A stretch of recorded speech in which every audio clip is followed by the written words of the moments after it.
po yung leader namin dito ngayon sa DBVS na ginaganap ngayon dito sa Jesus Church, si Ate Che. Say hello, Ate Che! Masyado siyang busy. Ito po, sama namin sa grupo. Ayan, si Rebecca. Yan po yung magaling magturo ng mahal na mahal kita sa Panginoon. And here's Kuya Rico. Mas Kuya Rico, yung big chip namin. Hello. Hi, Philippines. Philippines. Chem! Chem! Okay. Yan si Chem.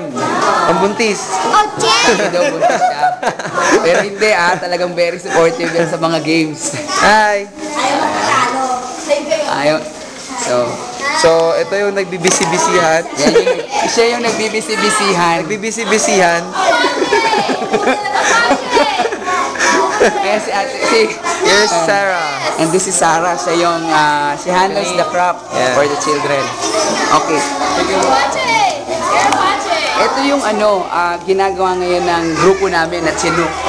Sasagot sila ng activity na katatapos lamang naming pinilay. Ayan. Sayang hindi nakuha yung play natin.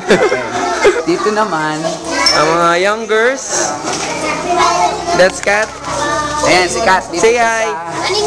Sa Pache. Siya isa sa mga That's teacher. JP. Si JP. Yan, tsaka si Gracie. Gracie. Ayan, tsaka yung mga bata. Mga bata. Kids, say hi. Yan. Okay, yan yung ginagawa nila. Show your work. Show your work. Show your work. Ito yung arts nila. Yan. I can help. Yeah. Yan yun. Okay. Ayan. That's right. Pastor Akin, say hello. Say hi. Hello. Oy, dito ka saan? Say hi. Yan, isa siya sa mga leaders dito sa Pache. So, stop muna tayo dito.